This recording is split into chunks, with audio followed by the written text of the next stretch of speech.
हृदय की पवित्रता नाम के सुमरण से, उसको याद करने से, चिंतन करने से, मनन करने से।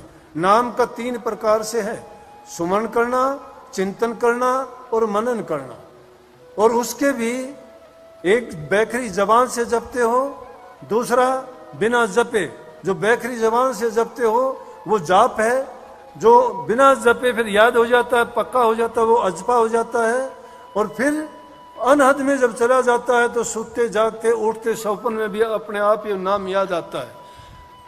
कबीर साहब जैसे संतों ने कहा कि जाप मरे, अजपा मरे, अनहद भी मर जा, सुरत समानी शब्द मरता काल नहीं खा। जब नाम का सुमरण तुम्हारा पक्का होगा तभी तो सुरत आगे चलेगी। जब नाम का सुमरण ही नहीं करते हो आप, और सुमरण करने में कुछ नहीं लगता, वो जाप तो आप कभी भी कर सकते हो, चलते फिरते, उठते बैठते, काम करते, सब्जी रोटी बनाते, घर में रहते हुए, कोई मना नहीं करता। आराम से काम करो, तुम्हारा मन लगा रहेगा नाम की और काम भी हो जाएगा और पता भी नहीं लगेगा कब काम हो गया और तुम्हारा नाम का सुमरण भी पक्का हो गया। अरे अभ्यास बहुत एक शक्तिशाली चीज है। एक रस्सी भी सिर पर गिरती है तो भी वो उसको पत्थर को काट देती है, कितनी नरम होते हुए भी। इसी प्रकार से अगर बार बार उस नाम का सुमरण करोगे, चिंतन करोगे और हृदय में जब सच्चे दिल से उसको याद करोगे, तुम्हारे हृदय में वो प्रभु के गुणों को भर देंगे, सब हृदय पवित्र होगा, बुराइयां सब बाहर आ जाएंगी। और धन की पवित्रता मैंने बता दी। धन अगर है तो नेक कामों में लगाओ, सच्चा सौदा करो, उससे सच्चा सौदा करो, गरीब भूखे की मदद करो, तुम्हें दुआ मिलेगी। उस धन से कोई पुण्य का काम करो, जो पुण्य के काम में लगाता है। जो आदमी भजन नहीं कर पाता और जो दान पुण्य में भी मन लगाता है तो भी उसका बहुत कुछ भला होता है, बहुत कुछ उसको अच्छा मिलता है, क्योंकि उसने दान पुण्य का भी फल कम नहीं होता। लेकिन दान करना भी क्या है, दान भी वो होना चाहिए जो खुले दिल से करे। ये नहीं कि वो तो कहे ये दान कर दे, वो कहे ना, वो कहे ना ना ज्यादा करना, वो नहीं कहा ना अब नहीं और फिर कर दूंगा। ये दान करवाना नहीं है। दान वो है जो आदमी अपने दिल से खुश होके करता है। आया सो दूध समाना, मांग लिया सो पानी, खच्चा तानी रक्त बराबर, ये सतगुरु की वाणी।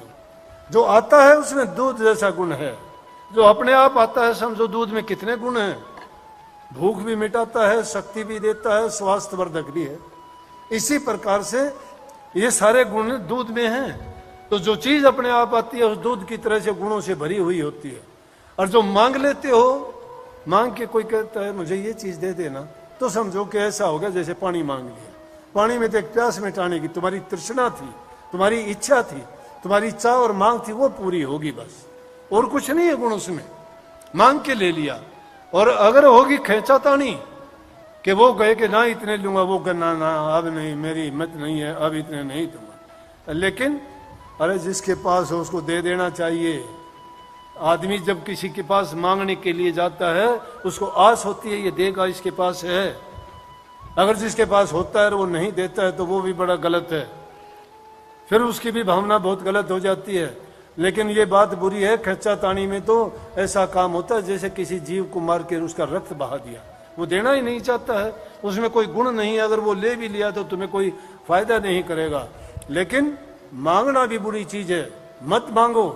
अपने आप पर अपना रूखा सूखा खाओ। जैसे फरीद साहब ने कही कि फरीदा देख पराई चौपड़ी ना ललचाए जी, रूखी सूखी खाए के ठंडा पानी पी। लेकिन आजकल की तरह ना करना। आजकल वाले ने और उल्टी कहावत बना ली। फरीद ने तो बहुत अच्छी कही थी। आजकल की इसी उल्ट क्या कहते हैं, उल्ट बोलते हैं। सब तरह के लोग हैं, सब तरह के लोग हैं कि देख पराई चौपड़ी और ढेपड़ बेईमान, 2 घड़ी की बेशर्मी सारे दिन आराम। ये लोगों की भावना है, बना लेते हैं उल्टी सीधी। तो इसलिए फरीद साहब ने ये कही कि दूसरी चीज को देख के इस चीज में ना गिरो, गिराओ ना अपने आप को, गिराओ ना। लेकिन जो अपने जैसे ख्यालात थे उसने भी प्रकट कर दिए कि क्या लगता है थोड़ी सी बेशर्मी करनी पड़ती है, उसके बाद हमें निश्चिंत हो जाओगे। नहीं, दूसरे की चीज की बजाय आदमी भूखा रह ले, दूसरे की मांगने की बजाय आदमी कम चीज का प्रयोग कर ले। अगर तुम सादा भोजन खाते हो, सादे कपड़े पहनते हो, गुण अच्छे होने चाहिए।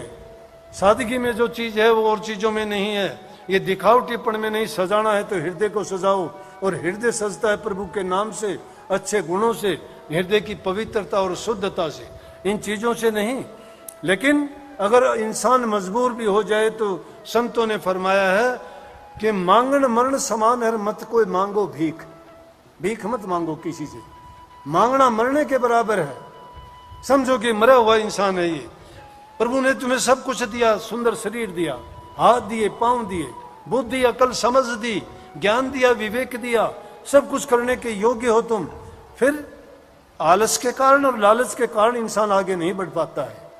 आलसी होता है वो काम नहीं करता, लालची आदमी की कभी नीयत नहीं बढ़ती है। ये दोनों चीजें इंसान को आगे नहीं बढ़ने देती, जैसे पांव की मोच और ओछी सोच आदमी को आगे नहीं बढ़ने देती। पांव में मोच आ जाए कैसे चढ़ेगा, नहीं चल सकता ना अच्छी तरह, और ओछी सोच हो जाए जिसकी, छोटी सोच, वो भी आगे नहीं बढ़ सकता। इसलिए मांगण मरण समान है, मत कोई मांगो भीख, ये संतों का फरमान है। भीख मत मांगो किसी से, भीख मांगना बहुत बुरी चीज है। लेकिन आगे कह दिया कि कहते हैं कि मांगने से मरना भला है, सतगुरु की सीख, कि मांगने से तो मर जाओ वो अच्छा है, सतगुरु ने ऐसा फरमाया। लेकिन कही है कि मर जाऊं मांगू नहीं, मर जाऊं मांगू नहीं, अपने तन के काजर परमार्थ के कारण आवन मोहे लाज, कि अपने शरीर के लिए मांगता हूं तो मुझे लाज लगनी चाहिए, लेकिन अगर मैं कुछ मांग के परमार्थ करता हूं, पर उपकार करता हूं, पर हित करता हूं, दूसरे की भलाई का काम करता हूं, तो उसके लिए मुझे कोई लाज नहीं है, मांगने भी चला जाऊंगा। लेकिन उन लोगों को भी इनकार नहीं करना चाहिए। कोई मांगने के लिए आता है ना, वो ये समझो कि उसको इज्जत देने के लिए आता है। तुम्हारे पास लाखों करोड़ों रखे हैं और तुम्हारे पास कोई लेने वाला नहीं आएगा, किसको दान करोगे? क्या काम आएगा वो दान? कौन लेगा तुम्हारे से? कोई आपसे नहीं लेगा। इसलिए कहिए कि जो तुम्हारे पास मांगने के लिए आता है उसको मत करो, क्योंकि जो आदमी मांगण गया सो मर गया। जो मांगने के लिए जाता है वो समझो मर गया, मांगण गया सो मर गया, क्योंकि वो सोचता है मेरी क्या इज्जत है, क्या सोचेगा मेरे बारे में। आदमी अपने आप को मार के ही जाता है, किसी के पास मजबूर होके जाता है। मांगण गए सो मर गए, मर के मांगण जा, उससे पहले वो मरे जो होते कह देना। उससे पहले वो मर जाता है इंसान जिसके पास होता है, फिर कहता है ना ना मेरे पास तो है नहीं। वो आदमी आस करके जाता है, जिसके पास जाता है उसको कभी इनकार ना करो, हाथ से जरूर दो। तुम्हारे पास है तो उसकी मदद जरूर करो। तुम दूसरे की मदद करो, तुम्हारी परमात्मा मदद करेगा। जो इस तरह से कर देता है उसको खाली लौटा देता है तो खाली रह जाता है। संतों का तो फरमान यही तो है। इसीलिए तो आप भी कोई नोट चढ़ाते हो, कोई प्रसाद लेके आता है, कोई चद्दर लेके आता है, कोई कपड़ा लेके आता है। क्यों लेके आते हो? ये भाव है। क्योंकि जहां कहीं भी जाते हो, 3 जगह जाते हो, खाली मत जाओ। गुरु के पास खाली मत जाओ, रिश्तेदार के पास खाली मत जाओ, अगर किसी अफसर के बड़े आदमी से मिलने जाते हो वहां खाली मत जाओ। क्योंकि जहां इंसान जाता है वो सम्मान लेके जाता है। जिसको उपहार कहते हो, तोहफा कहते हो, वो तोहफा नहीं, उस चीज का वो भूखा भी नहीं है। लेकिन तुम जो लेके जाते हो सम्मान लेके जाते, इज्जत लेके जाते हो, उसका सम्मान करते हो। जरूरी नहीं कि तुम उनके पास धन दौलत या कोई बढ़िया चीज लेके जाओ। वो चीज लेके जाओ तुम्हारे जो आसानी से, कुछ भी नहीं है, तुम्हारे बगीचे में फूल लगा होगा, वो लेके जाओ, प्यार का प्रतीक है। जब फूल दोगे तो खाली नहीं गए आप। जो इंसान खाली जाता है वो खाली आता है।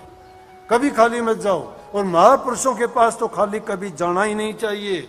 ये महापुरुषों ने फरमाया है, जो आदमी, कुदरत का नियम भी है, जो देता नहीं है वो लेता भी नहीं है। अगर कुछ लेना चाहते हो तो देना सीखो। लेकिन इन सब चीजों को, ये तो दुनियादारी की चीज है, जैसा दोगे वैसा लोगे, जैसा करोगे वैसा भरोगे, खोदोगे तो पड़ोगे।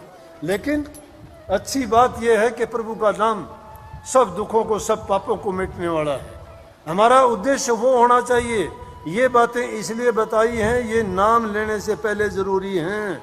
अगर इन बातों को नहीं अपनाते तो नाम कोई मायने नहीं रखता, वो नहीं आएगा। नाम एकदम छुटा के बाहर भाग जाएगा। नाम को पकड़ना चाहते हो तो इन दुष्टों को बाहर निकालो, इन दुष्टों को हृदय से बाहर कर दो।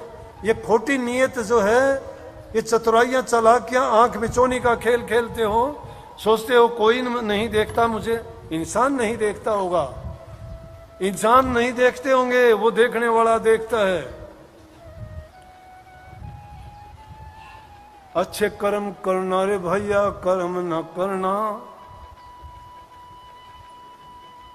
अच्छे कर्म करना रे भैया, कर्म न करना काले, लाख आंख से दिख रहा है तुझे देखना वाले, उसकी तेज नजर के आगे कोई नहीं बच पाता, मेरे मालिक के दरबार में सब लोगों का खाता, जो भी जैसा कर्म करेगा वैसा ही फल पाता, मेरे दाता के सबका खाता है वहां।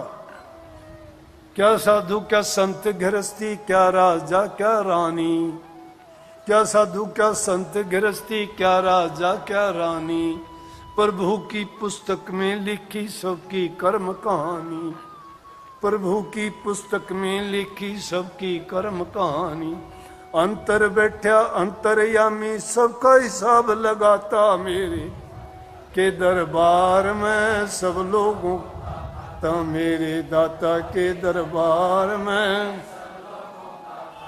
बड़े बड़े कानून प्रभु के, बड़ी बड़ी मर्यादा, बड़े बड़े कानून प्रभु के, बड़ी बड़ी मर्यादा, कोडी किसी को कम नहीं देता, किसी को पाई ज्यादा, कोडी किसी को कम नहीं देता, किसी को पाई, इसीलिए तो दुनिया में वो जगतपति कहलाता, मेरे मालिक के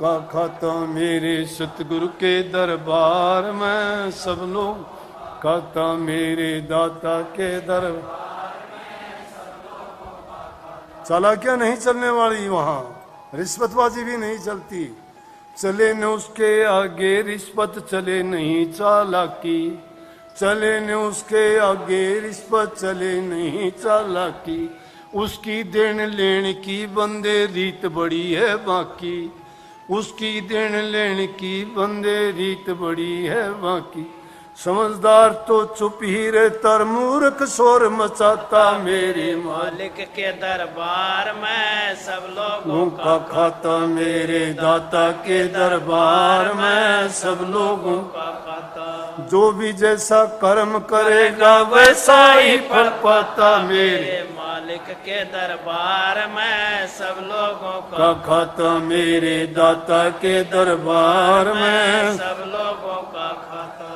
अच्छी करनी करना रे भैया, कर्म न करियो काला, अच्छी करनी करना रे भैया, कर्म न करियो काला, लाख आंख से देख रहा है तुझे देखने वाला, लाख आंख से देख रहा है तुझे देखने वाला, उसकी तेज नजर के आगे कोई नहीं बच पाता, मेरे मालिक के दरबार में सब लोगों का खाता, मेरे दाता के दरबार में सब लोगों का खाता, जो भी जैसा कर्म करेगा वैसा ही फल पाता, मेरे मालिक के दरबार में सब लोगों का खाता, मेरे दाता के दरबार में सब लोगों का खाता। भाई बहनों भाइयों, मेरा फर्ज था आपको कहने का, सतगुरु की ड्यूटी है, हुक्म है, मानोगे आपका फायदा, ना मानोगे तो भाई आप जानो, मैं तो देखो कहता रहूंगा, बार बार कहूंगा, मानोगे धन्य हो जाओगे, ना मानोगे तो क्या कहूँ, अब आप जानो, मालिक रखवाड़ा सबका है, वो सब देख लेगा। सबको बहुत बहुत आशीर्वाद, मालिक आपको सबको सद्बुद्धि दे, आपको शक्ति दे कि प्रभु के नाम की कमाई करो, दुनिया में रहते हुए नेक कर्म करो,